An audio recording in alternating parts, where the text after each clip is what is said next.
प्रेम से बोलिए श्री सत्यनारायण भगवान की जय।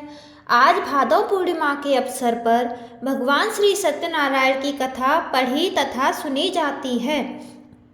आइए शुरू करते हैं। बोलिए श्री सत्यनारायण भगवान की जय। एक बार नैमिषारण्य में तपस्या करते हुए शौनकादिक ऋषियों ने सूत जी से पूछा, जिसके करने से मनुष्य मनोवांछित फल प्राप्त कर सकता है, ऐसा व्रत या तप कौन सा है। तब सूत जी बोले कि एक बार श्री नारद जी ने श्री विष्णु भगवान से ऐसा ही प्रश्न किया था। तब श्री भगवान विष्णु ने उनके सामने जिस व्रत का वर्णन किया था वही मैं आपसे कहता हूँ। प्राचीन काल में काशीपुरी में एक अति निर्धन और दरिद्र ब्राह्मण रहता था। वह भूख प्यास से व्याकुल हो भटकता रहता था। एक दिन उसकी दशा से व्यथित होकर भगवान विष्णु ने बूढ़े ब्राह्मण के रूप में प्रकट होकर उस ब्राह्मण को सत्यनारायण व्रत का विस्तार पूर्वक वर्णन सुनाया और अंतर ध्यान हो गए। ब्राह्मण अपने मन में श्री सत्यनारायण व्रत का संकल्प कर अपने घर लौट आया और उसे इसी चिंता में रात भर नींद नहीं आई। सवेरा होते ही वह सत्यनारायण भगवान के व्रत का संकल्प करके भिक्षा मांगने चल दिया। उस दिन उसे थोड़े ही परिश्रम में बहुत अधिक धन्य धान भिक्षा में प्राप्त हुआ। सायंकाल घर पहुंचकर उसने बड़ी श्रद्धा के साथ सत्यनारायण भगवान का विधिपूर्वक पूजन किया। भगवान सत्यदेव की कृपा से वह थोड़े ही दिनों में धनवान हो गया। वह जब तक जीवित रहा तब तक हर महीने सत्यनारायण भगवान का व्रत पूजन करता रहा तथा यह देह छोड़ने के बाद वह विष्णु लोक को प्राप्त हुआ। सूत जी पुनः बोले कि एक दिन कुछ ब्राह्मण अपने बंधु बांधवों के साथ बैठे ध्यानमग्न हो श्री सत्यनारायण की कथा सुन रहे थे। तभी भूख प्यास से व्याकुल एक लकड़हारा वहां जा पहुंचा। वह भी भूखा प्यासा कथा सुनने बैठ गया। कथा की समाप्ति पर उसने प्रसाद ग्रहण किया और फिर ब्राह्मणों से इस कथा के बारे में पूछा। ब्राह्मणों ने उससे कहा कि यह सत्यनारायण भगवान का मनोवांछित फल देने वाला व्रत है। पहले मैं बहुत दरिद्र था, इस व्रत के प्रभाव से मुझे यह सब वैभव प्राप्त हुआ है। यह सुनकर लकड़हारा बहुत प्रसन्न हुआ और मन ही मन श्री सत्यनारायण भगवान के व्रत पूजन का निश्चय करता हुआ लकड़ी बेचने के लिए बाजार की ओर चल दिया। उस दिन लकड़हारे को लकड़ियों का दुगना दाम मिला। उन्हीं पैसों से उसने केले, दूध, दही आदि पूजन की सभी सामग्री खरीदी और घर गया। घर पहुंचकर उसने अपने परिवार और पड़ोसियों को बुलाकर विधिपूर्वक भगवान श्री सत्यनारायण का पूजन किया। भगवान की कृपा से वह थोड़े ही दिनों में धनवान हो गया।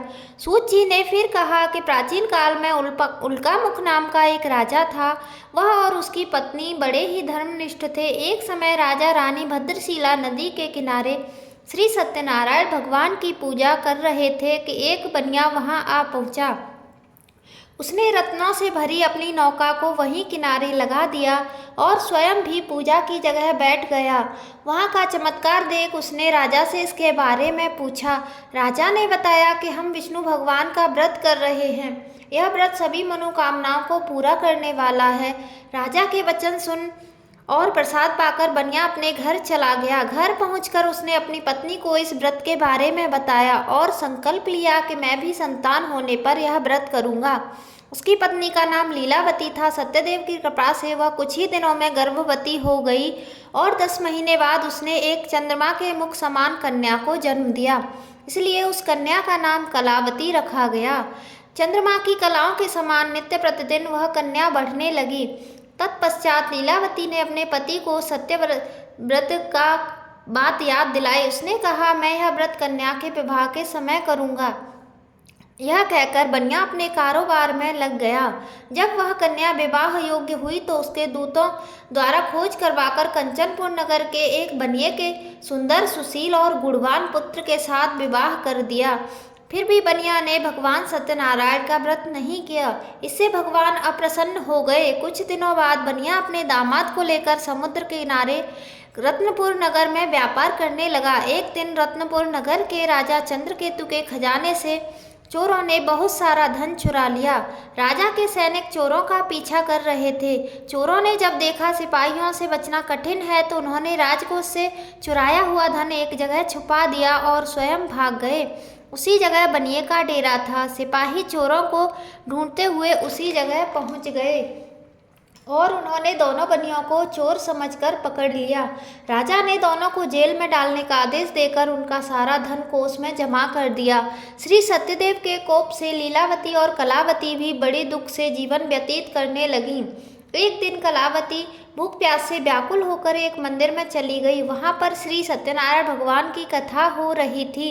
वहीं बैठकर उसने कथा सुनी और प्रसाद लेकर घर पहुंची। तब तक रात हो चुकी थी।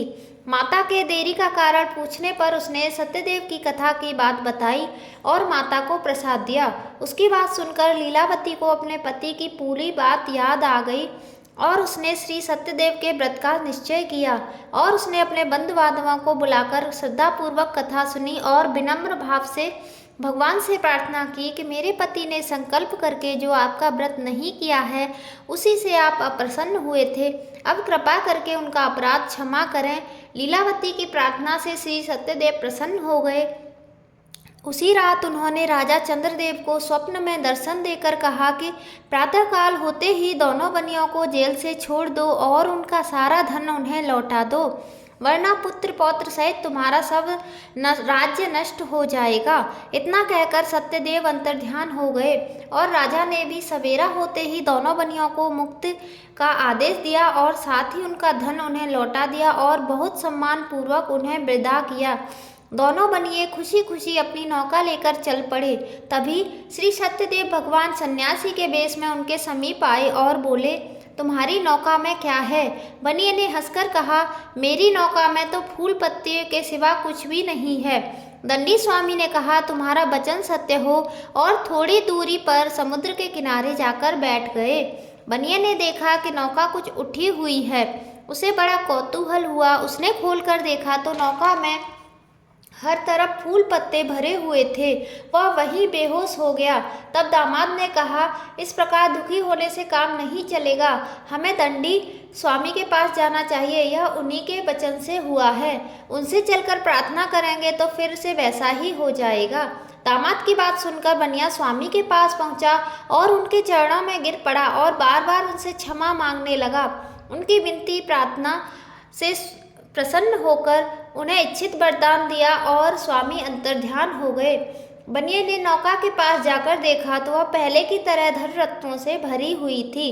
तब उन्होंने वहीं पर भगवान सत्यनारायण का व्रत पूजन किया और कथा सुनी। फिर वह घर की ओर चल दिए। अपने नगर के समीप पहुंचने पर बनिए ने लीलावती को अपने आने का समाचार भेजा। लीलावती उस समय श्री सत्यनारायण की कथा सुन रही थी। उन्होंने अपनी पुत्री से कहा कि तुम्हारे पिता और पति आ गए हैं, मैं उनके स्वागत के लिए चलती हूँ, तुम भी प्रसाद लेकर नदी तट पर पहुँच जाना। कलावती प्रसन्नता के कारण इतनी विमुग्ध हो गई कि वह प्रसाद लेना भूल गई और तुरंत ही नदी तट की ओर दौड़ी। वह ज्यों ही नदी किनारे पहुंची, उसके पति सहित नौका जल में डूब गई। यह देख बनिया हाहाकार कर छाती पीटने लगा। लीलावती भी दामाद के शोक में विलाप करने लगी और कलावती सती होने को उद्यत हुई। तभी आकाशवाणी हुई, हे बड़े, तेरी पुत्री भगवान सत्यनारायण के प्रसाद का निरादर करके अपने पति से मिलने दौड़ी आई है। यदि वह प्रसाद लेकर फिर आएगी तो उसका पति जी उठेगा। यह सुन कलावती घर की ओर दौड़ी और श्री सत्यदेव की कथा का प्रसाद लेकर पुनः आई तो क्या देखती है कि उसके पति सहित नौका जल में तैर रही है। यह देख बनिया भी प्रसन्न हुआ और अपने घर पहुंच गया। वह जब तक जीवित रहा तब तक श्रद्धापूर्वक श्री सत्यदेव का व्रत करता रहा।